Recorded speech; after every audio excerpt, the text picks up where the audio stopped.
کیا خداوند اس زندگی کے لیے ہمیں کوئی نقشہ دیتے ہیں؟ کیا ہم بغیر کسی سمت کے بے مقصد بھٹک رہے ہیں؟ میں یہ کیسے جان سکتی ہوں کہ خداوند کا کون سا رستہ خاص طور پر میرے لیے ہے؟ بائبل مقدس کی پیشن گوئی ہمیں بتاتی ہے کہ کس طرح خداوند آخری زمانہ میں اپنے لوگوں کی رہنمائی اور حفاظت کرتے ہیں۔ ہم خداوند کے منصوبے اور GPS کا مطالعہ کریں گے کہ ہم اس کی جانب جانے والا رستہ کیسے معلوم کریں۔ میرے چینل کو سبسکرائب کریں اور گھنٹی کو کلک کرنا نہ بھولیں تاکہ آئندہ آنے والی تمام ویڈیو سے باخبر رہیں۔ میرا نام کیمی ہے۔ پروگرام بائبل مقدس کی پیشن گوئیوں کو جاننا اب شروع ہوتا ہے۔ دنیا میں تباہی بڑھتی جا رہی ہے۔ There were reports of an active shooter. سیاست میں عجیب صورتحال ہے اور عالمی وبا نے دنیا کو لپیٹ میں لے رکھا ہے۔ It feels like the end of the world. کیا ہم نیو ورلڈ آرڈر کی طرف جا رہے ہیں؟ آگے کیا ہونے والا ہے؟ آئیے بین الاقوامی مقرر کیمی اوٹمین کے ساتھ مل کر بائبل کی سچائیوں اور آپ کے بہت سے سوالات کے جوابات جانیں۔ کیمی نے دنیا میں سفر کے دوران بہت سے ناقابل یقین معجزات کا زندگی اور موت کی کشمکش کے دوران مشاہدہ کیا، جس سے آپ پر ظاہر ہوگا کہ خدا نے کس طرح مستقبل کو بہتر طور پر جاننے میں ہماری رہنمائی کی۔ ہم مل کر جانیں گے کہ بائبل مقدس کی نبوتیں ماضی کی نسبت آج تیزی سے عمل میں آ رہی ہیں اور ہم مستقبل کے لیے کیسے امید رکھیں۔ یہ یقین کرنا مشکل ہے کہ آج ہماری بائبل مقدس کی پیشن گوئیوں کو جاننے کی آخری رات ہے۔ گزرے 14 دنوں میں ہم نے بائبل مقدس کی ایک دلچسپ ریسرچ کی جس میں ہم نے زندگی کے کچھ مشکل سوالات پوچھے اور ان کے جواب دیے۔ ابھی اور اسی وقت ہمیں چیٹ کے ذریعے بتائیے کہ اس مطالعے سے آپ نے بائبل مقدس کی کون سی نئی سچائی سیکھی۔ اگر آپ نے ابھی تک ہمارا کوئی پروگرام نہیں دیکھا یا آج رات آپ یہ پروگرام پہلی بار دیکھ رہے ہیں تو آپ اس پورے پروگرام کی سیریز awr.org/بائبل پر جا کر دیکھ سکتے ہیں۔ آپ انہیں دیکھ کر کئی بار شیئر بھی کر سکتے ہیں کیونکہ تمام موضوع ایک دوسرے کے ساتھ جڑے ہوئے ہیں، لہٰذا انہیں ترتیب سے دیکھنے کی کوشش کریں۔ یاد رکھیں کہ ہمارے پاس آن لائن بائبل اساتذہ کی ایک ٹیم ہے جو آپ کے کسی بھی سوال میں آپ کی مدد کے لیے بے چین ہے۔ ہم سے رابطے کے لیے دیے گئے لنک پر کلک کریں۔ اس کے علاوہ آپ مفت میں ہمارے آن لائن بائبل اسکول میں مطالعے کو جاری رکھنے کے لیے لنک پر کلک کر کے داخلہ لے سکتے ہیں۔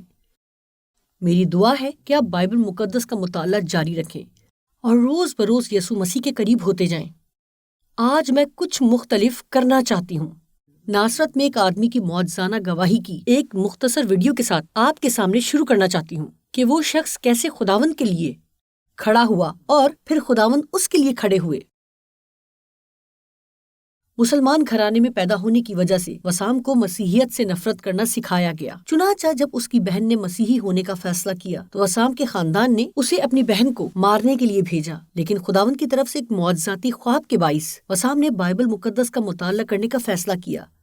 وہ ناصرت واپس آیا تاکہ اپنے نئے ایمان کا تذکرہ اپنے خاندان سے کرے، لیکن اس کے والد کا ایک بھائی یہ سن کر شدید غصہ ہوا اور اسے سنسار کرنے کا حکم دے دیا۔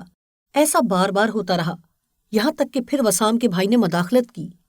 وسام کے والد نے اسے ملک چھوڑنے کا مشورہ دیا۔ کچھ سالوں بعد جب وسام کے والد اور ان کے بھائی انتقال کر گئے تو وسام کی والدہ نے اسے ملک میں واپس آنے کی دعوت دی اور وسام کو ناصرت میں یسوع مسیح کی خوشخبری سنانے کا موقع نظر آیا۔ اس لیے اس نے اثر و رسوخ کا ایک مرکز قائم کرنے کا فیصلہ کیا جہاں اس نے اپنے ساتھی لوگوں کو انگریزی سکھانے کا ارادہ کیا۔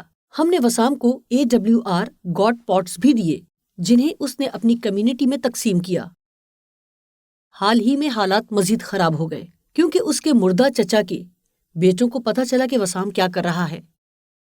وہ بھی کئی سال پہلے وسام کے سنگسار میں شریک ہو چکے تھے۔ وہ ایک ہجوم بنا کر وسام کے گھر پر حملہ کرنے گئے۔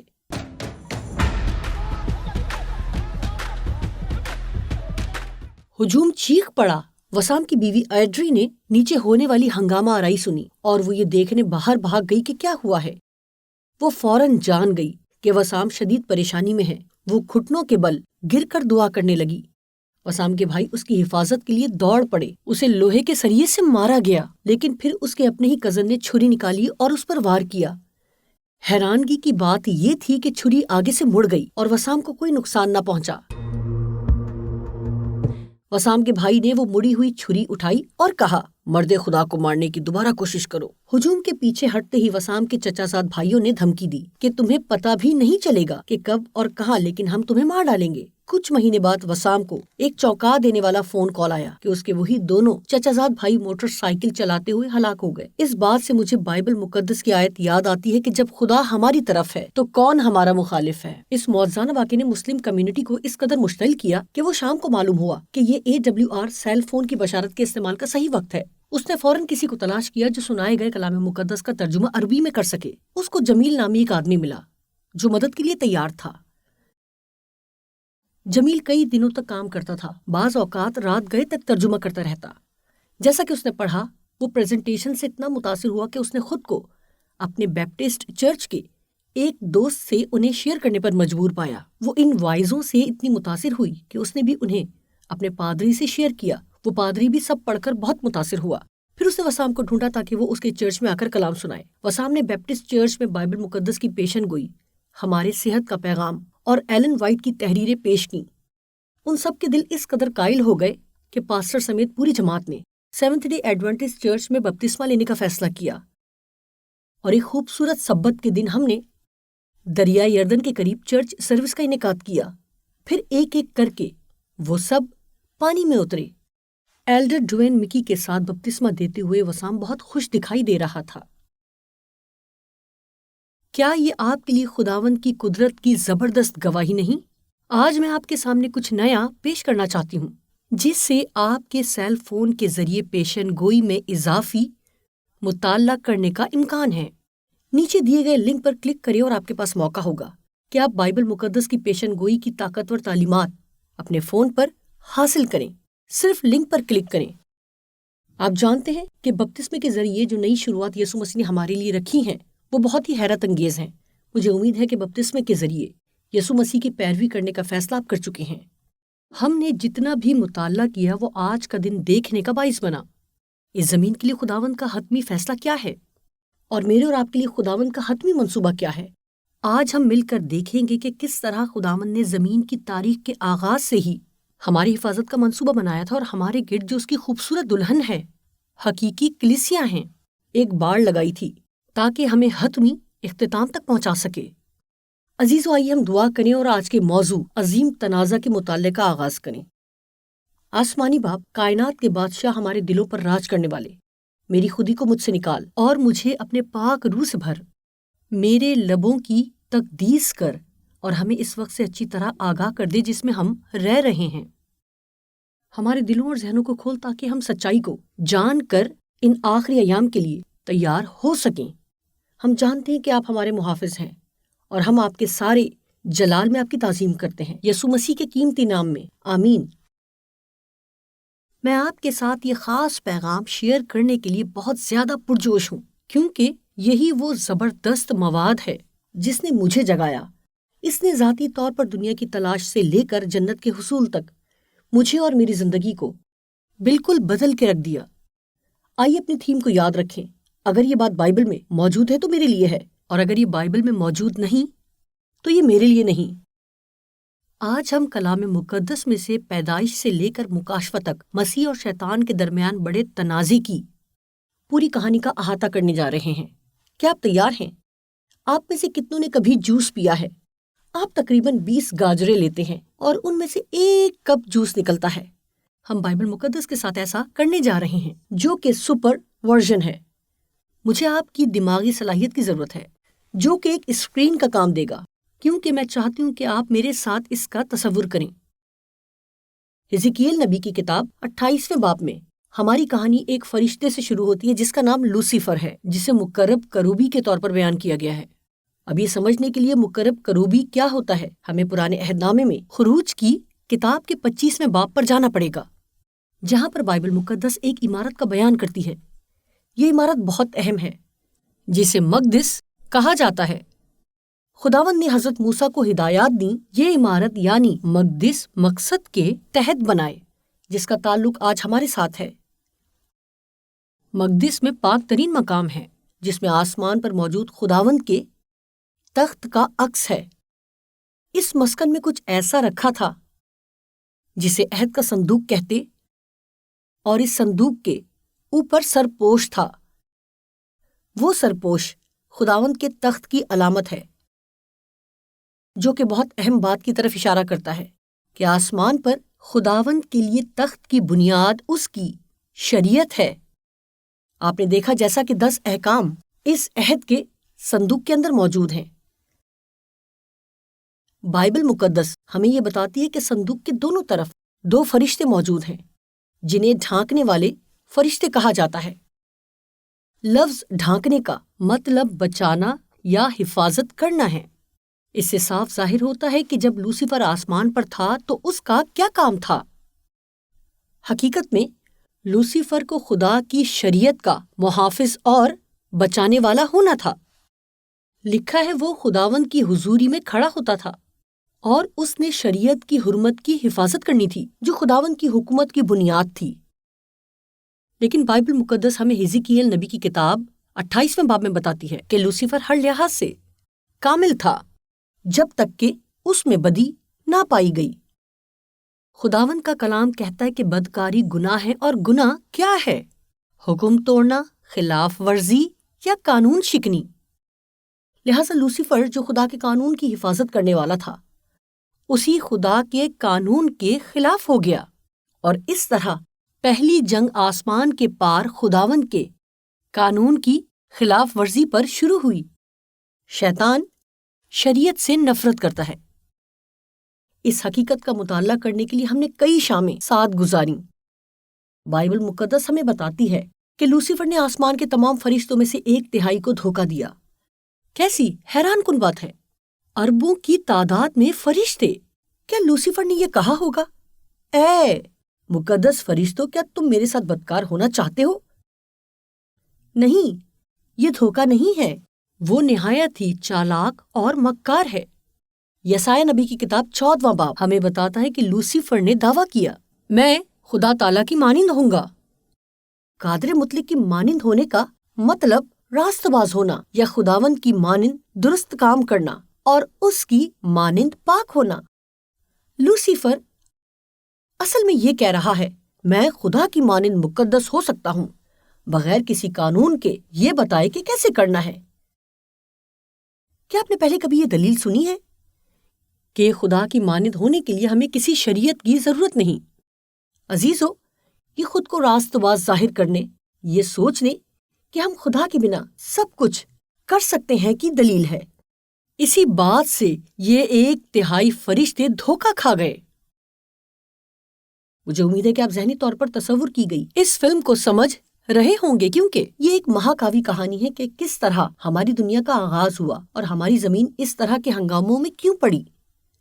لیکن یہ حالت وقتی حالت ہے، جیسا کہ خدا نے آپ کو اور مجھے بچانے کے لیے شاندار منصوبہ بنایا ہے۔ بائبل بتاتی ہے وہ یہ کہ لوسیفر اور اس کے فرشتوں کا آسمان سے باہر نکال دیا گیا۔ ایسا کیوں ہوا؟ کیوں اسی وقت لوسیفر کا فیصلہ نہ کیا گیا؟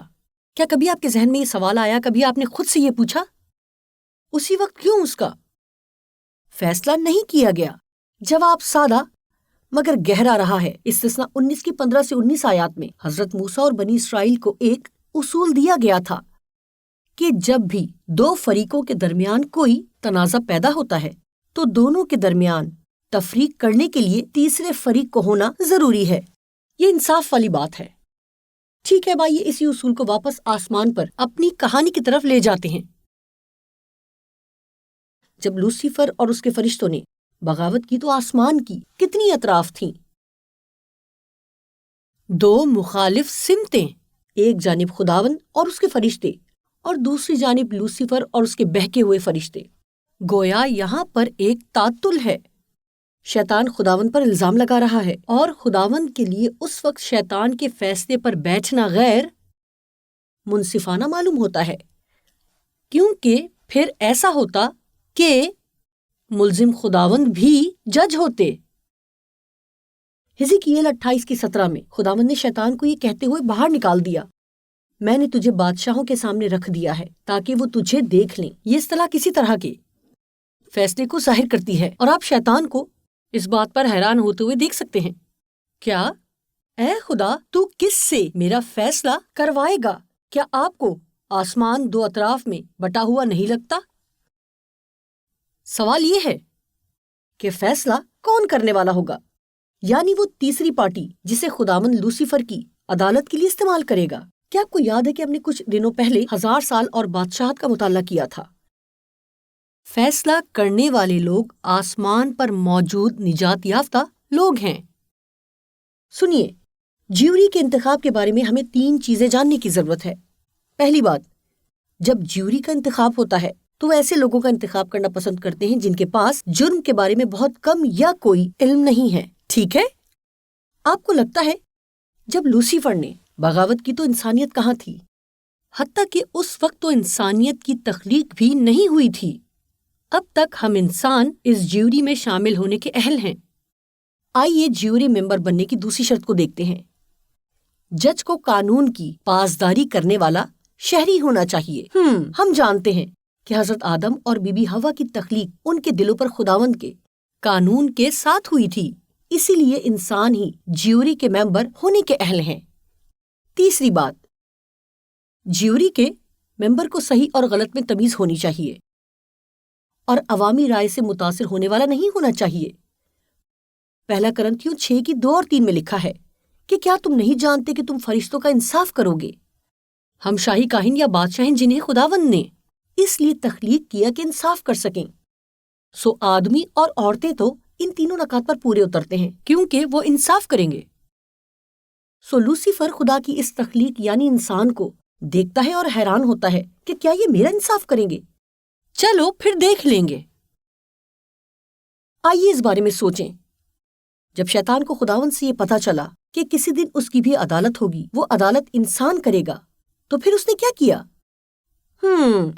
وہ ہم جیوری کے اراکین کو رشوت دینے یا اپنی طرف کرنے کے مواقع ڈھونڈتا ہے، اپنی طرح کی سوچ رکھنے اور بغاوت کرنے پر آمادہ کرتا ہے۔ اس نے اپنے جھوٹ کا آغاز باغ عدن میں درخت کے پاس کیا۔ اسے انسانوں کو خدا کے بجائے اپنی ہدایت پر عمل کرنے کے لیے راضیہ قائل کرنا تھا۔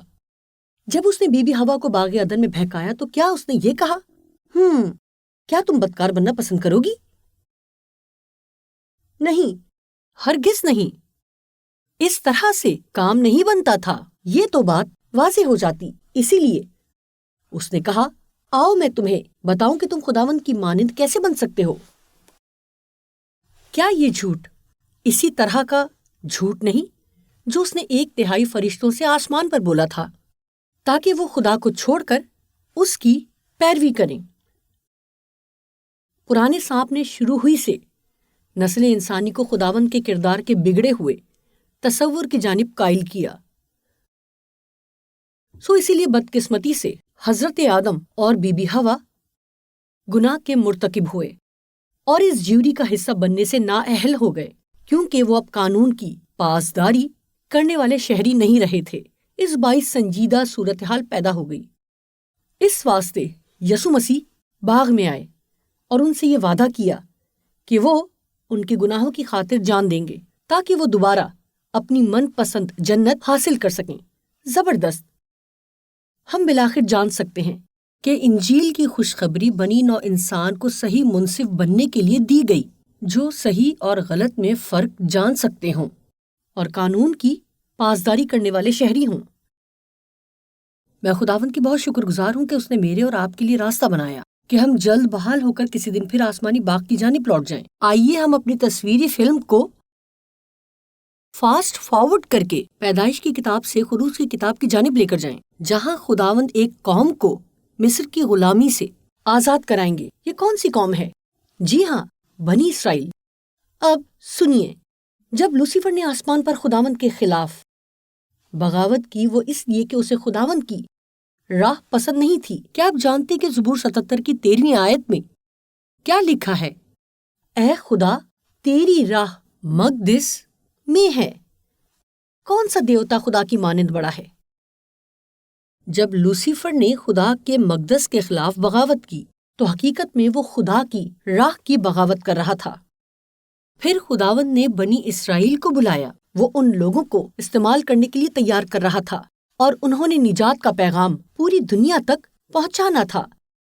خداوند نے بنی اسرائیل کو کچھ خاص عطا کیا، آپ اسے بلو پرنٹ یا خدا کا GPS پکاریں، خداوند کی نجات کی خوشخبری کا منصوبہ۔ خداوند جانتے تھے کہ ہمیں نقشے کی ضرورت پڑے گی، یعنی خدا کے GPS کی۔ خداوند نے پہلے ہی دیکھ لیا تھا کہ ہم بھٹک جائیں گے اور کھو جائیں گے، اور ہمیں ضرور گھر واپسی کے لیے رہنمائی کی ضرورت ہوگی۔ اور عزیزو، وہ راستہ دوبارہ خداوند کی طرف جاتا ہے۔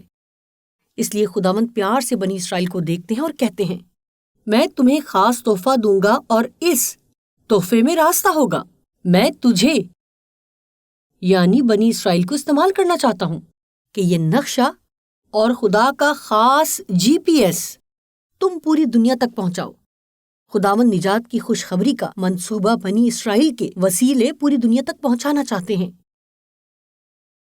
ہم یہ سمجھنا اور تصور کرنا شروع کر سکتے ہیں کہ جب شیطان نے آسمان پر خدا کے تخت کے کمرے کی نقل دیکھی ہوگی تو اسے شدید غصہ آیا ہوگا خداوند کا مقدس زمین پر بیابان میں بنی اسرائیل کے وسیلے تعمیر کیا جا رہا تھا، کیونکہ اب انسانوں کے پاس موقع تھا کہ خداوند کے نجات کے منصوبے کو سمجھ سکیں۔ شیطان ضرور ہی گرائے ہوئے فرشتوں کی فوج لے کر چکر لگاتا ہوا کہہ رہا ہوگا، اچھا تو یہ چیز ہے جو انسانوں کی نجات کی جانب رہنمائی کرے گی، ہمیں اس منصوبے سے نفرت ہے اور خداوند کے دنیا کو بچانے کے اس منصوبے کو ہم تباہ کر دیں گے۔ ہم ان لوگوں کو بھی تباہ کر دیں گے جو سچائی کو جانتے ہیں۔ ہم اس سچائی کو دنیا میں پھیلنے نہیں دیں گے۔ آپ کے ذہن میں ابھی بھی یہ سوال ہوگا کہ بلو پرنٹ کیا ہے، یہ کیسے نجات کا راستہ ہو سکتا ہے؟ ابھی ہم ایک تصویر لیں گے اور اس تصویر کا مطالعہ اسکرین پر کریں گے۔ آئیے ایک پرندے کے مانند اوپر سے مقدس کو دیکھتے ہیں، بالکل ایسے ہی جیسے ہم اس پر اڑ رہے ہوں۔ آپ باہر صحن کو دیکھتے ہیں، پھر آپ وہاں پر رکھے ہوئے فرنیچر کی دو چیزوں کے پاس پہنچتے ہیں۔ اب ہم یہاں یہ سیکھیں گے، سب سے مزے کی بات یہ ہے کہ ان دونوں فرنیچر کی چیزوں کا مطلب میرے اور آپ کے لیے کیا ہے۔ سب سے پہلے ہم قربان گاہ دیکھتے ہیں، جہاں جانوروں کی قربانی گزرانی جاتی ہے۔ یہ کس چیز کو ظاہر کرتی ہے؟ کس کی قربانی کو ظاہر کرتی ہے؟ مسیح یسوع کی۔ پھر وہ حوض جس میں کاہن اپنے ہاتھ اور پاؤں دھویا کرتے تھے، یہ انجیل میں کس چیز کو ظاہر کرتی ہے؟ بپتسمے کو۔ آئیے پاک مقام کے اندر چلتے ہیں، پھر آپ کو روٹی کی میز نظر آتی ہے جو خداوند کے کلام کی نمائندگی کرتی ہے، یعنی زندگی کی روٹی۔ متی کی انجیل 4:4 میں لکھا ہے، آدمی صرف روٹی ہی سے جیتا نہ رہے گا بلکہ ہر اس بات سے جو خداوند کے منہ سے نکلتی ہے۔ پھر آپ مڑ کر دیکھتے ہیں بخور جلانے کی قربان گاہ جو ہماری دعاؤں کو ظاہر کرتی ہے۔ پھر آپ 7 شاخوں والا شمعدان دیکھتے ہیں جو روح القدس کو ظاہر کرتا ہے، یا ہماری گواہی کو روح القدس کے ذریعے دوسروں پر ظاہر کرتی ہے۔ عزیزو، آپ نے دیکھا آپ دنیا کے نور ہیں۔ جو شہر پہاڑ پر بسا ہے وہ چھپ نہیں سکتا۔ ہمیں یسوع مسیح کے لیے چمکنا ہے۔ عزیزو، اس سے مراد آپ کی گواہی ہے۔ آئیے پاک ترین مقام میں چلتے ہیں۔ آپ دیکھتے ہیں عہد کا صندوق جس میں 10 احکام رکھے ہوئے ہیں۔ عزیزو، یہ ہمارے بلو پرنٹ کی ترتیب ہے۔ ایسا کیسے ممکن ہے کہ یہ مقدس خداوند کی خوشخبری کا منصوبہ ہے؟ اگر آپ اس تصویر کو غور سے دیکھیں اور اس فرنیچر کے تمام تر بیرونی کناروں کا جائزہ لیں تو آپ جانتے ہیں کہ آپ کو کیا نظر آئے گا۔ جی ہاں، صلیب کا نشان۔ کیا آپ تصور کر سکتے ہیں کہ ہزاروں سال پہلے یسوع مسیح منظر عام پر موجود ہیں؟ مقدس نے پیشن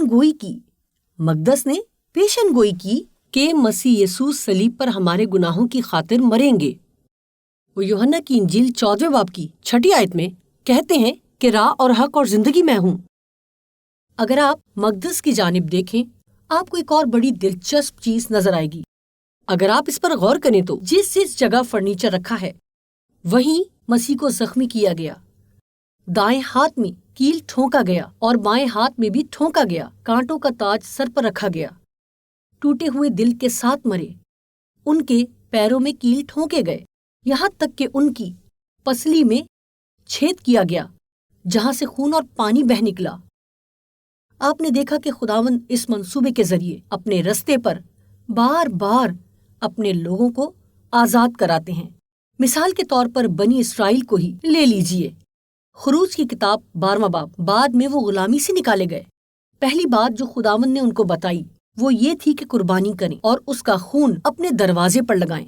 یہ فرنیچر کے کس حصے کو ظاہر کرتی ہے؟ قربان گاہ کو۔ آئیے خروج کی کتاب 14 باب پر چلیں۔ آزادی ان کے بالکل قریب ہے اور فرعون کہتا ہے، ٹھہرو، یہ میں نے کیا کر دیا؟ میں نے اپنا ارادہ بدل لیا، جاؤ اور انہیں واپس لے کر آؤ۔ خداوند نے کیا کیا؟ بحر کلزم کو 2 ٹکڑے کر دیا۔ یہ کس چیز کی علامت ہے؟ حوض کی، یعنی بپتسمہ۔ خروج 16 باب میں جب وہ بحر کلزم کو پار کر گئے، اندازہ لگا سکتے ہیں کہ کیا ہوا؟ وہ رونے لگے، ہم بھوکے ہیں۔ آپ کو پتا ہے خدا نے اپنے لوگوں کے لیے کیا کیا؟ اس نے آسمان سے من برسایا جو روٹی کی میز کو ظاہر کرتا ہے۔ پھر خروج 19 باب میں خداوند ان سے کہتے ہیں، تم میری خاص ملکیت ہو، تم دنیا میں میرا نور ہو، میری وہ قوم جسے میں دنیا کو نجات دلانے کے لیے استعمال کروں گا۔ اس کا خلاصہ یہ ہے کہ خداوند انہیں 7 شاخوں والے شمعدان کی طرف لا رہے ہیں۔ وہ حضرت موسیٰ سے فرماتے ہیں کہ میں چاہتا ہوں کہ تم میرے لوگوں کو بتاؤ کہ مجھ سے ملنے کے لیے 3 دن تک تیاری کریں، دعا کر کے اپنے دلوں کو تیار کریں، جو بخور جلانے کی قربان گاہ کو ظاہر کرتا ہے۔ انہیں دل کی تیاری کے لیے کیوں کہا گیا؟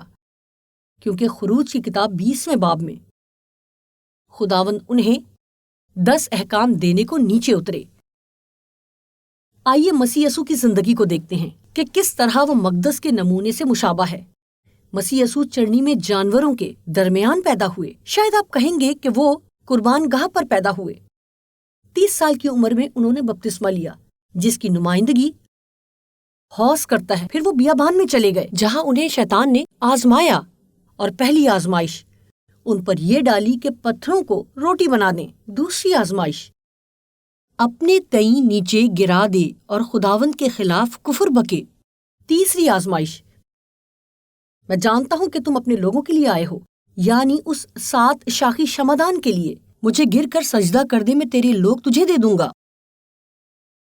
لیکن یسوع مسیح نے ایسا کرنے سے انکار کیا، اور یسوع مسیح تمام آزمائشوں پر غالب آئے اور رحم کے ساتھ نکل کر منعقد کرنے لگے۔ کیسا لگا؟ بالکل وہی نمونہ جو مقدس کا تھا۔ اب آئیے نئے عہد نامے کی کتابیں دیکھیں۔ مقدس متی، مرکز، لوکا اور یوحنا سبھی مسیح کی قربانی کا بیان کرتے ہیں۔ اگلی کتاب رسولوں کے اعمال روح القدس کے بپتسمے کا بیان کرتی ہے، جو کہ حوض ہے اور ہمیں مقدس میں سے لے کر گزرتی ہے۔ اگلی کتاب رومیو کے خط سے لے کر یہودا کے خط تک سبھی بائبل مقدس کے مطالعے، دعا اور گواہی دینے کی اہمیت کے بارے میں بتاتی ہیں۔ اور پھر مکاشفہ کی کتاب ہمیں خداوند کے تخت تک لے آتی ہے، جو کہ پاک ترین مقام ہے۔ عزیزو، ہمیں اس بلو پرنٹ کو جاننا چاہیے۔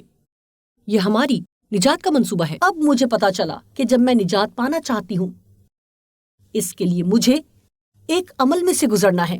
بائبل مقدس میں رومیو کا خط 10:9 میں لکھا ہوا ہے کہ پہلے مجھے کسے قبول کرنا ہے؟ مسیح کو۔ اور اگر میں حقیقت میں مسیح یسوع کو شخصی خداوند اور نجات دہندہ قبول کرتی ہوں تو مجھے کیا کرنا چاہیے؟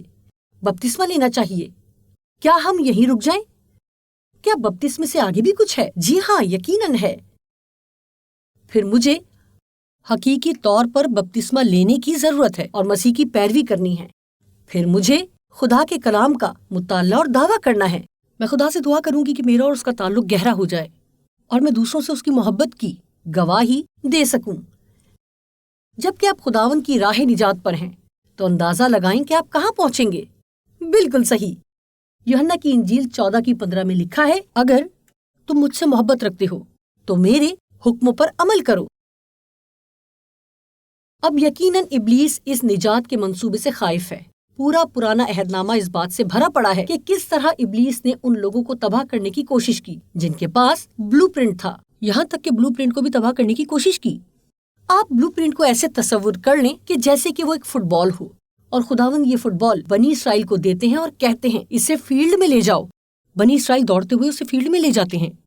انہوں نے خدا کے خلاف بغاوت کرنا پسند کیا اور اس قدر ضدی ہو گئے کہ خدا نے بھی انہیں اپنی راہ جانے دیا اور وہ بابل کی اسیری میں چلے گئے۔ پھر کیا ہوا؟ دانیل نبی کی کتاب میں موجود 3 پیشن گوئیوں میں سے ایک پیشن گوئی سے متعارف کرایا گیا۔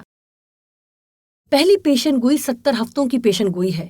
یہ پیشن گوئی کس سے متعلق ہے؟ عزیزو، ہم اس مثال کے لیے اسے آسان رکھیں گے۔ اس پیشن گوئی میں خداوند بنی اسرائیل سے بات کر رہے ہیں، یعنی وہ جن کے پاس مقدس مقامات 17 ہفتوں میں آئیں گے۔ اگر آپ اسے قبول کرنے کے لیے تیار نہیں ہیں اور آپ اپنی بغاوت پر ڈٹے رہیں گے تو میں وہ بلو پرنٹ آپ سے لے لوں گا اور کسی اور کو دے دوں گا۔ اندازہ لگائیں پھر کیا ہوا۔ جب یسوع مسیح آئے تو بنی اسرائیل تیار نہیں تھے اور انہوں نے مسیح کو رد کر دیا۔ جانتے ہیں جب یسوع نے جان دی تو کیا ہوا؟ مقدس کا پردہ اوپر سے نیچے تک 2 حصوں میں پھٹ گیا، جس سے مراد یہ کہ زمینی بلو پرنٹ کا اختتام ہو گیا۔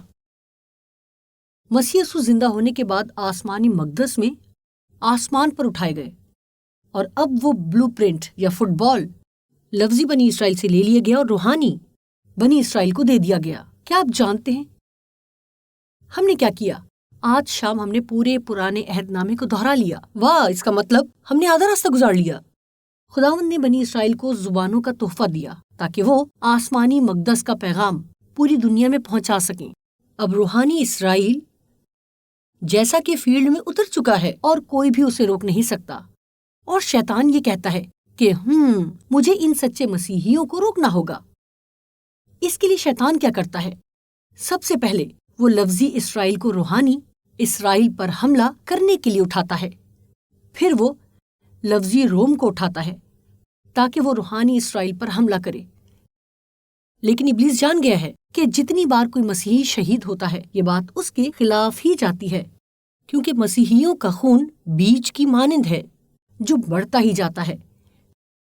شیطان پہلے سے زیادہ پرعزم ہو کر خود سے کہتا ہے اب مجھے واقعی اپنی حکمت عملی بدلنی ہوگی، اور اس بات سے ہم دانیل نبی کی کتاب میں موجود دوسری پیشن گوئی سے متعارف ہوتے ہیں۔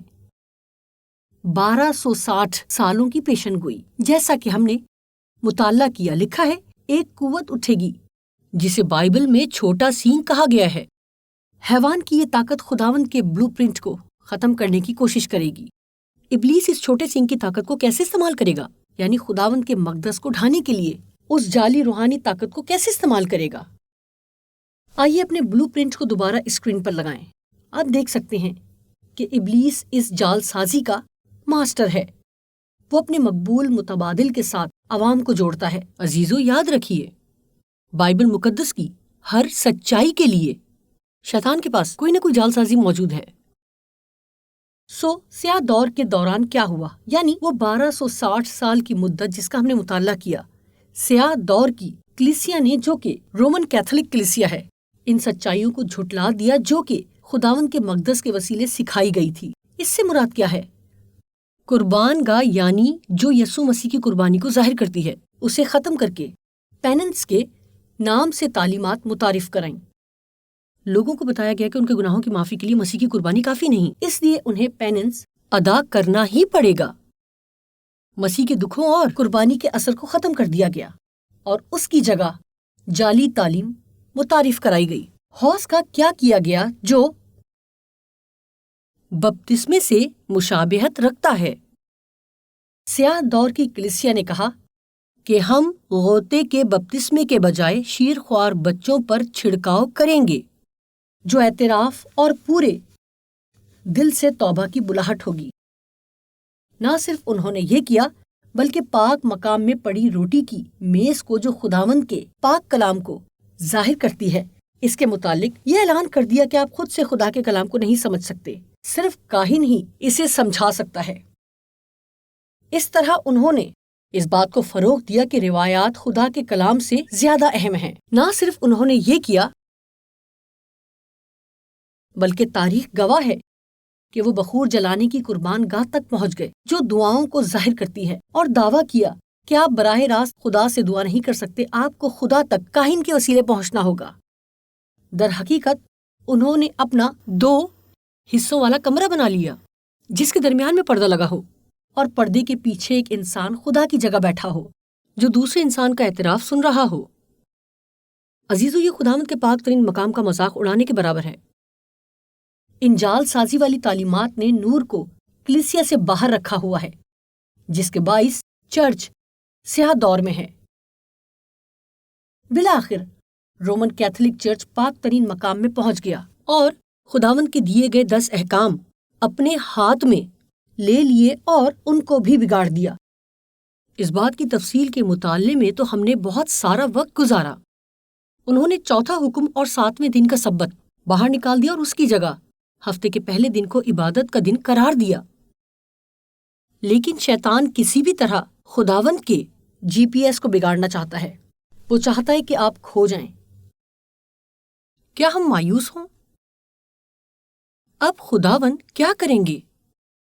خیر، ایک اور پیشن گوئی تھی جسے 2300 سالہ پیشن گوئی کہا جاتا ہے، اور اس پیشن گوئی میں لکھا ہے کہ 2300 سال کے آخر میں، جو کہ 1844 میں ہوگا، یہ ہمارے لیے گہرا مطالعہ ہے۔ عزیزو، جس کے لیے میں تجویز کروں گی کہ ہمارے بائبل انسٹرکٹرز کی مدد لیں، لیکن پھر بھی اس کے بارے میں کچھ بات کرنا چاہوں گی۔ آپ جانتے ہیں اس 2300 سال کے عرصے میں مقدس کی صفائی ہوگی یا وہ دوبارہ سے تعمیر کیا جائے گا؟ آپ نے دیکھا دانیل کی کتاب 8:14 میں لکھا ہے کہ مقدس دوبارہ بحال کیا جائے گا اور خداوند کے طریقے کے مطابق تعمیر کیا جائے گا۔ ملاحظہ فرمائیے، آپ جانتے ہیں کہ ہمارا خدا ان 500 سالوں میں کیا کچھ کرنا شروع کرتا ہے۔ وہ ہر اس سچائی کو بحال کرتا ہے جسے سیاہ دور میں جھٹلا دیا گیا تھا۔ آئیے ہم اپنے بلو پرنٹ کی آخری سلائیڈ دیکھیں جن میں ان سے سچائیوں کا ذکر ہے جو جھٹلا دی گئیں۔ ذرا قریب سے دیکھیے کہ ہمارے خدا نے کیا کیا۔ ایک آدمی تھا جس کا نام جان وائکلف تھا، جو 13ویں صدی میں منظر عام پر آیا۔ خداوند وائکلف سے کیا چاہتے تھے کہ وہ کرے؟ وہ بائبل مقدس کا ترجمہ سادہ لوگوں کی زبان میں کرتا تھا تاکہ روٹی کی میز بحال رہے۔ اسی کی وجہ سے آج ہم میں سے ہر شخص اپنی زبان میں بائبل مقدس کو پڑھ سکتا ہے۔ عزیزو، اگر میں 13ویں صدی میں ہوتی تو میں یقیناً وائکلف کی پیروی کرتی۔ اس کے بعد 14ویں صدی میں ایک شخص پیدا ہوا جس کا نام مارٹن لوتھر تھا۔ کیا زبردست مرد خدا تھا! مارٹن لوتھر نے 15ویں صدی میں پروٹیسٹنٹ مشن کا آغاز کیا اور اس کے وسیلے خداوند نے سچائی کو بحال کیا کہ یہ صلیب پر مسیح یسوع کی قربانی ہی ہے جو ہمارے گناہ کا دام چکاتی ہے، نہ کہ پیننس۔ اگر میں اس دور میں زندہ ہوتی تو جانتے ہیں کہ میں یقیناً لوتھرن فرقے سے تعلق رکھتی۔ خداوند کی تعریف ہو۔ 15ویں صدی میں ایک شخص جان کیلون کے نام سے آیا جو کہ پریسبٹیرین تحریک کا بانی تھا۔ جان کیلون کے پاس خاص دعا کا بوجھ تھا۔ اس نے کہا کہ ہم براہ راست خدا کے تخت کے پاس جا سکتے ہیں، اور اس نے بڑے ہی مؤثر طریقے سے بخور جلانے والی قربان گاہ کو بحال کیا۔ میری خواہش ہے کہ اس دور میں پریسبٹیرین ہوتی۔ آپ نے دیکھا عزیزو کہ خدا کے لوگ ہر دور میں سچائی اور روشنی کو قبول کرتے تھے جو خداوند ان پر ظاہر کرتے تھے۔ بہت زبردست۔ اس کے بعد 16ویں صدی میں ایک شخص جس کا نام جان اسمتھ تھا، جس نے اپنی بائبل مقدس کا مطالعہ کیا اور کہا، ذرا ٹھہرو، آپ ایک شیرخوار بچے کو چھڑکاؤ کر کے بپتسمہ نہیں دے سکتے۔ بائبل مقدس واضح طور پر بتاتی ہے کہ بپتسمہ لینے سے پہلے آپ کو پورے طور پر پانی میں اترنا ہے، اعتراف کرنا ہے اور توبہ کرنی ہے۔ یہ مکمل طور پر حوض کی بحالی ہے، اور وہ بیپٹسٹ تحریک کا بانی ہو گیا۔ اور عزیزو، اگر میں 16ویں صدی میں ہوتی تو میں یقیناً بیپٹسٹ ہوتی۔ اور پھر اس کے بعد 17ویں صدی میں جان ویزلے منظر عام پر آتا ہے، اور یہ جان ویزلی میتھوڈسٹ تحریک کا بانی ہے۔ اس کے پاس پوری دنیا میں انجیل کی منادی کا خاص بوجھ تھا، اور اس کے ذریعے خداوند نے 7 شاخی شمعدان کو بحال کیا۔ اپنی روشنی کو چمکنے دیجیے۔ اگر میں 17ویں صدی میں ہوتی، میری دعا ہے کہ میں میتھوڈسٹ جماعت میں ہوتی۔ عزیزو، جانتے ہیں ایک اور فرنیچر کا حصہ بحال ہونے کو رہ گیا ہے۔ اب 18ویں صدی میں آخری سچائی کو بحال کرنے کے لیے کون سی تحریک ہمارے خداوند منظر عام پر لے کر آئیں گے؟ کس تحریک نے عہد کے صندوق کو بحال کیا؟ سیونتھ ڈے ایڈوینٹسٹ نے 10 احکام کو بحال کیا جو عہد کے صندوق میں پائے گئے، جس میں چوتھا حکم بھی شامل ہے کہ یاد کر کے تو سبت کا دن پاک ماننا، جو کہ خداوند کا چنیدہ دن ہے۔ عزیزو، ہم نے مطالعہ کیا کہ خداوند کا سبت ہماری مہر ہے۔ یہ آپ کو بچانے کے لیے آپ پر خداوند کا نشان ہے۔ اس کا مطالعہ ہم نے اپنے پروگرام مستند مہر میں کیا ہے۔ اسی وقت کے لیے خداوند نے آپ کو بلایا ہے، وہ چاہتے ہیں کہ آپ اس کی سچائی کو جانیں۔ مکاشفہ کی کتاب کے 7ویں باب میں ہمیں بتایا گیا ہے کہ ہم پر زندہ خدا کی مہر ہونا ضروری ہے تاکہ ہم آخری دنوں میں جی سکیں۔ ہمیں آسمان پر جانے کے لیے مہر لینا ضروری ہے۔ ہم نے مکاشفہ کی کتاب کے 14ویں باب میں دیکھا کہ کس طرح پہلا فرشتہ انجیل کو پوری دنیا میں لے کر جاتا ہے۔ انجیل کی منادی سیاہ دور میں ہونا ناممکن تھی، کیونکہ اس دور میں خداوند کی سچائیوں کو چھٹلایا گیا اور لوگوں سے دور رکھا گیا تھا۔ 1844 تک سچائی کے تمام مضامین خداوند کی طرف سے بحال ہو چکے تھے۔ سیونتھ ڈے ایڈوینٹسٹ والے کون لوگ ہیں؟ لوتھرن، بیپٹسٹ اور میتھوڈسٹ ہمارا اثاثہ ہیں۔ ہم نے ان تمام بحال شدہ سچائیوں کو زندہ خدا سے پایا ہے۔ مکمل طور پر اس بلو پرنٹ کو حاصل کر کے ہم نے زمین کی تاریخ میں اسے شامل کر دیا ہے۔ ایک فٹ بال کا میچ کیل اسٹیٹ اور اسٹینفورڈ کے مابین کھیلا گیا 1988 میں۔ اس کھیل کو ایک خاص نام دیا گیا۔ گھڑی میں صرف 4 سیکنڈ باقی رہ گئے تھے۔ کیل اسٹیٹ ایک پوائنٹ سے شکست کھا رہا تھا اور دوسری ٹیم خوشی میں بینڈ بجانا شروع ہو چکے تھے۔ اسٹینفورڈ نے گیند کو صرف کک لگانی تھی۔ انہیں لگا کھیل ختم ہو گیا۔ میرا مطلب دوسری ٹیم کے گیند کو واپس کرنے اور جیتنے میں کیا مشکلات ہیں؟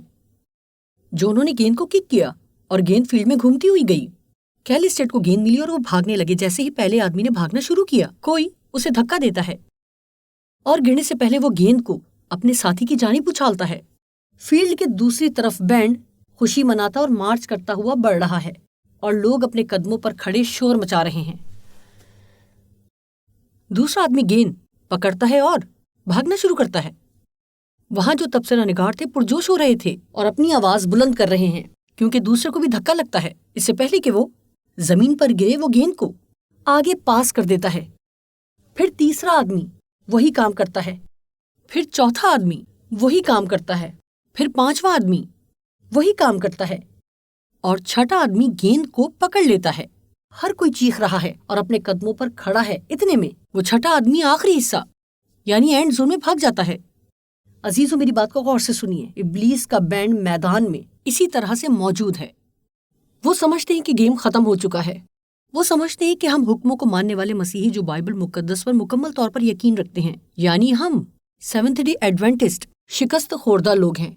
عزیزو، خدا چاہتا ہے کہ ہم گیم کو ختم کریں، ہم سب کچھ سمیٹ کر گھر واپس چلے جائیں۔ اب پیچھے کوئی وقت نہیں بچا۔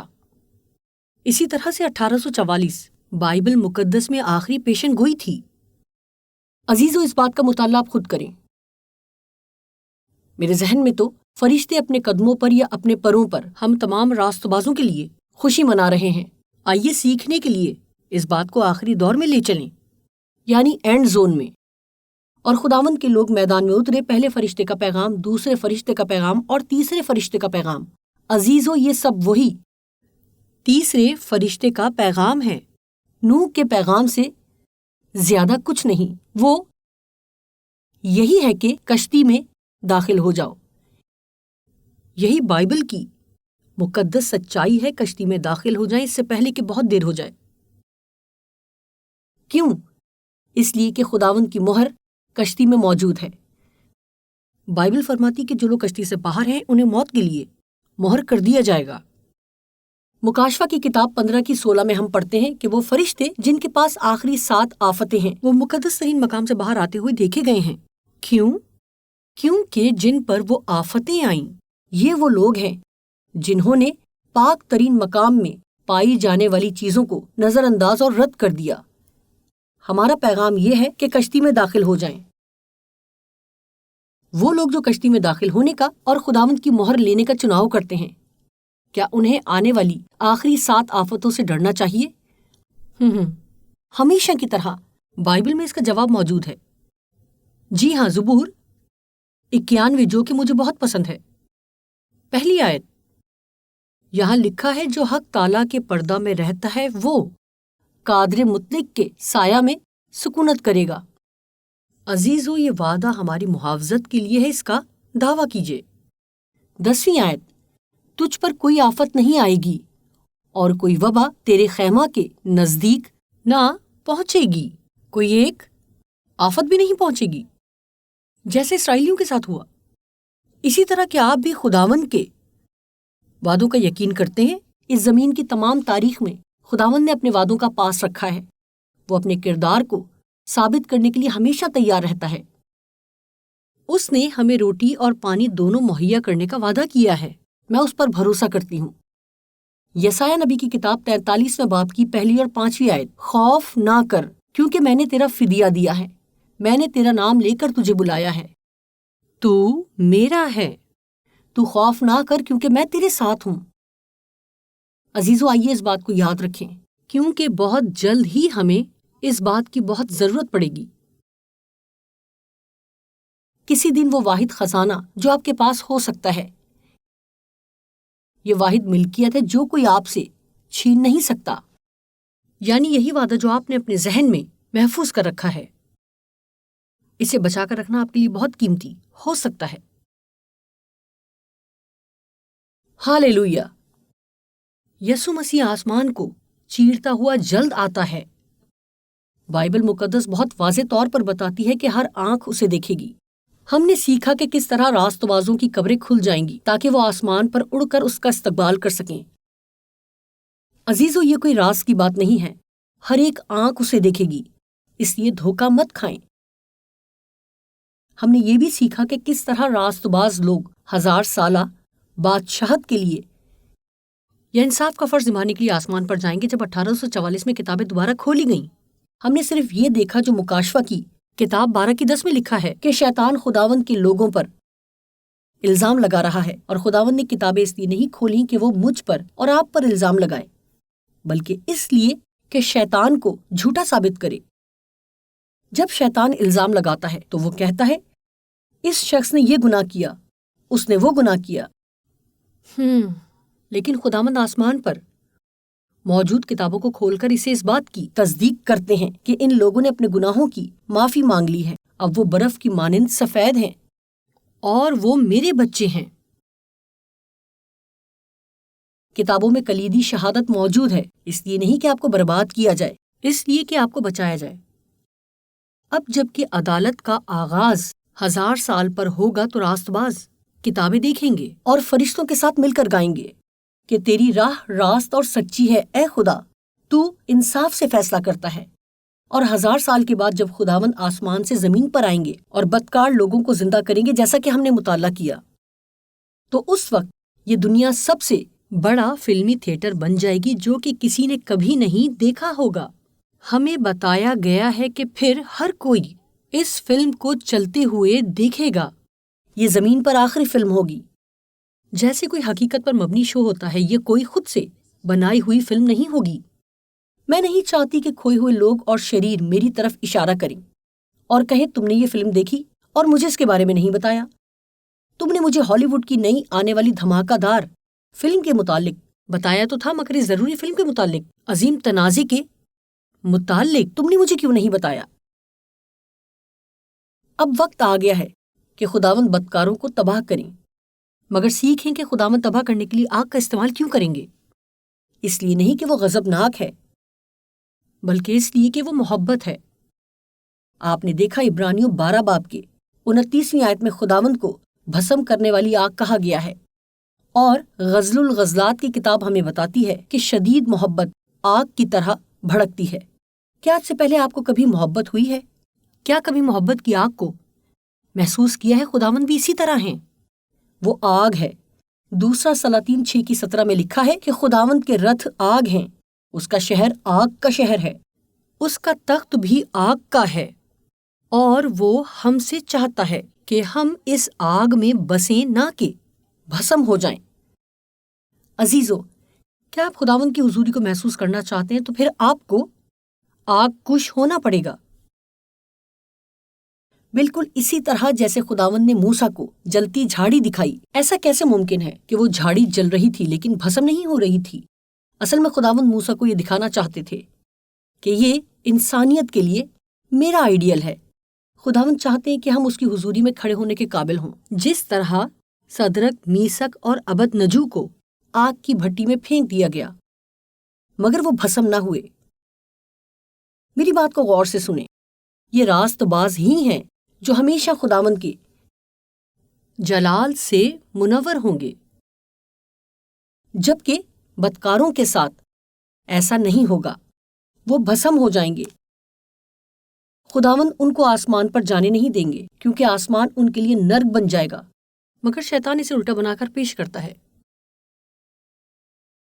اور کیا آپ جانتے ہیں، اپنی شان و شوکت میں خداوند بازو پھیلائے کھڑے ہیں اور آخری بار تمام شریروں کو ایک ساتھ ایک نہایت بڑی سی جھپی دیتے ہیں، اور سارے بدکار اس محبت کو محسوس کرتے ہیں جسے انہوں نے رد کر دیا تھا، اور تب ہی ہر ایک گھٹنا جھکے گا اور ہر زبان کہے گی تو ہی سچا اور راست ہے اے خدا۔ یہ خدا کا تمام شریروں کو تباہ کرنے کا منصوبہ ہے۔ اور پھر خداوند اپنے حقیقی منصوبے کے مطابق زمین کو بحال کریں گے، ایک کامل فردوس وجود میں آئے گی۔ یسایہ نبی کی کتاب 66 باب کی 23ویں آیت میں ایک سبت سے دوسرے تک ہر فرد بشر عبادت کے لیے میرے حضور آئے گا۔ آپ نے دیکھا عزیزو، ہم آسمان پر ابدیت کے لیے سبت کو مان رہے ہوں گے۔ عزیزو، یہ زمین کی آخری فلم ہے۔ خداوند نے آپ کو اسی خاص وقت کے لیے بلایا ہے۔ باڑ پر بیٹھے نہ رہیں۔ شیطان چاہتا ہے کہ آپ اپنے شک و شبہات پر یقین کریں اور اپنے ایمان پر شک۔ اس سے فرق نہیں پڑتا کہ آپ کتنے گناہگار ہیں، کیونکہ یسوع مسیح کا رحم آپ کو معاف کرنے کے لیے کافی ہے۔ آپ کے بچپن میں جو کام مسیح نے آپ میں شروع کیا، وہ اسے اختتام پذیر کرنا چاہتا ہے۔ صرف اس سے کہیں، وہ صرف آپ کی اجازت چاہتے ہیں اور پھر آپ کی زندگی میں داخل ہو کر اسے بھرنا چاہتے ہیں۔ ہمارا خدا لائق ہے، وہ اپنے وعدوں کو ہمیشہ ہی پورا کرنے کے لیے بیدار رہتا ہے۔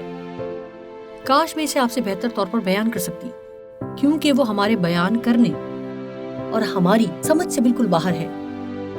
وہ ناقابل تسخیر اور ناقابل شکست ہے، اور اگر آپ کو اس سے محبت ہو جائے تو آپ اسے اپنے ذہن سے نہیں نکال سکتے، اور پھر وہ کبھی آپ کی سوچوں سے نہیں جائے گا۔ آپ اس سے کبھی بھی دور اور اس کے بغیر نہیں رہ سکتے۔ موت اور قبر اس پر ہرگز بھی غالب نہیں آ سکی۔ عزیزو، اس کی قبر خالی ہے، ہمارا چھڑانے والا زندہ ہے، اور وہ آپ کو ہمیشہ کے لیے اپنے ساتھ رکھنا چاہتا ہے۔ آئیے دعا کریں۔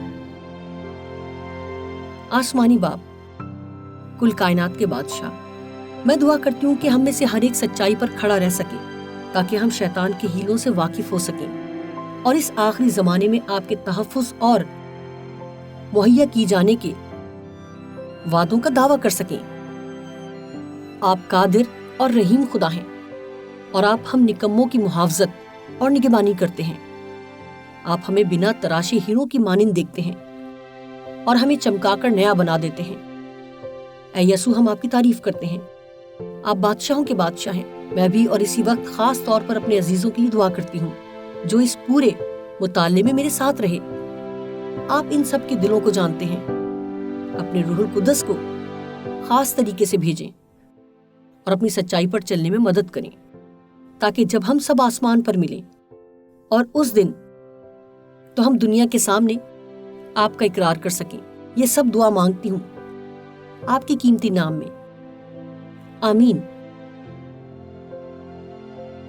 عزیزو، جیسا کہ یہ بڑا تنازع ہمیں سکھاتا ہے کہ آپ کے لیے خداوند کے پاس ایک GPS نقشہ ہے، وہ آپ کی نجات کو یقینی بنانے کی ہر ممکن کوشش کرتا رہتا ہے۔ اس دنیا کے لیے خدا کے پاس ایک منصوبہ ہے، اور سب سے اہم بات یہ کہ خدا کے پاس آپ کے لیے منصوبہ ہے۔ آج رات میں ایک بار پھر آپ سے پوچھنا چاہتی ہوں، کیا مکمل طور پر آپ اپنی زندگی خداوند یسوع مسیح کو دیں گے؟ کیا آپ خداوند کی پوری سچائی کے ساتھ پیروی کریں گے؟ کیا آپ خداوند کے احکامات ماننے والے مسیحی کے طور پر زندگی بسر کریں گے اور اس کی باقی رہ جانے والی کلیسیا سیونتھ ڈے ایڈوینٹسٹ چرچ میں شامل ہوں گے اس سے محبت رکھتے ہوئے۔ اگر آپ بپتسمہ لینے کے متعلق سوچ رہے ہیں تو عزیزو آج عہد کیجئے۔ آپ کو یہ عہد کرتا دیکھ کر ہمیں اچھا لگے گا۔ ہم سے رابطے کے لیے دیے گئے لنک پر کلک کریں۔ میں آپ میں سے ہر ایک کا شکریہ ادا کرنا چاہتی ہوں کہ بائبل مقدس کے ان موضوعات کا مطالعہ کرنے کے لیے آپ پچھلے 14 دن سے میرے ساتھ ہیں۔ میں امید کرتی ہوں اور آپ کے لیے دعا گو ہوں کہ اپنی زندگی کے باقی تمام ایام میں مسیح کی پیروی کریں۔ ایک بار پھر پروگرام بائبل مقدس کی پیشن گوئیوں کو جاننا دیکھنے کے لیے میں آپ کی شکر گزار ہوں۔ خداوند آپ سب کو کثرت کی برکت دے۔ خداوند کی راہ اختیار کریں۔ شب بخیر عزیزو۔ میں فیس بک اور اپنے یوٹیوب چینل بائبل مقدس کی پیشن گوئیوں کو جاننا کے ذریعے آپ سے مزید باتیں شیئر کرنے کے لیے بےتاب ہوں۔ برائے مہربانی میرے چینل کو سبسکرائب کرنا اور گھنٹی کے نشان کو کلک کرنا نہ بھولیں تاکہ میری آنے والی کسی بھی پیشکش کو دیکھنے سے آپ رہ نہ جائیں۔ اہم بات یہ جس کے لیے میں آپ کی حوصلہ افزائی کرنا چاہتی ہوں وہ یہ ہے کہ آپ awr.org/more پر جائیے GMORE اور وہاں بائبل مقدس کے مفت مطالعے اور ہدایات دینے والے گروپ سے رابطے کے لیے سائن اپ ہو جائیں۔ ہم آپ سے رابطے میں رہنا چاہتے ہیں تاکہ آپ دنیا کے جس حصے سے بھی یہ پروگرام دیکھ رہے ہیں جہاں مسیح میں بڑھنے میں ہم آپ کی مدد کر سکیں۔ آپ میں سے کئی لوگوں نے اس بات کا اظہار کیا ہے کہ وہ بپتسمہ لینے کا سوچ رہے ہیں۔ بپتسمہ لینے کی تیاری میں ہم آپ کی مدد کرنا چاہتے ہیں۔ یہ بہت ہی سنسنی خیز ہے اور میرے دل کو گرما دیتا ہے۔ دوبارہ سے وزٹ کریں awr.org/more MORE۔ خدا آپ کو کثرت سے برکت دے اور آپ اس میں بڑھتے جائیں۔ پروگرام دیکھنے کا شکریہ۔ اگر آپ مزید بائبل کی سچائیوں کو سیکھنا چاہتے ہیں تو میں آپ کو دعوت دیتی ہوں کہ ہمیں سبسکرائب کریں۔ میری کوئی بھی پسندیدہ ویڈیو دیکھنے کے لیے یہاں کلک کریں اور اس مکمل سیریز کو دیکھنے کے لیے وہاں اوپر بائیں جانب کلک کریں۔ خداوند آپ کو برکت دے۔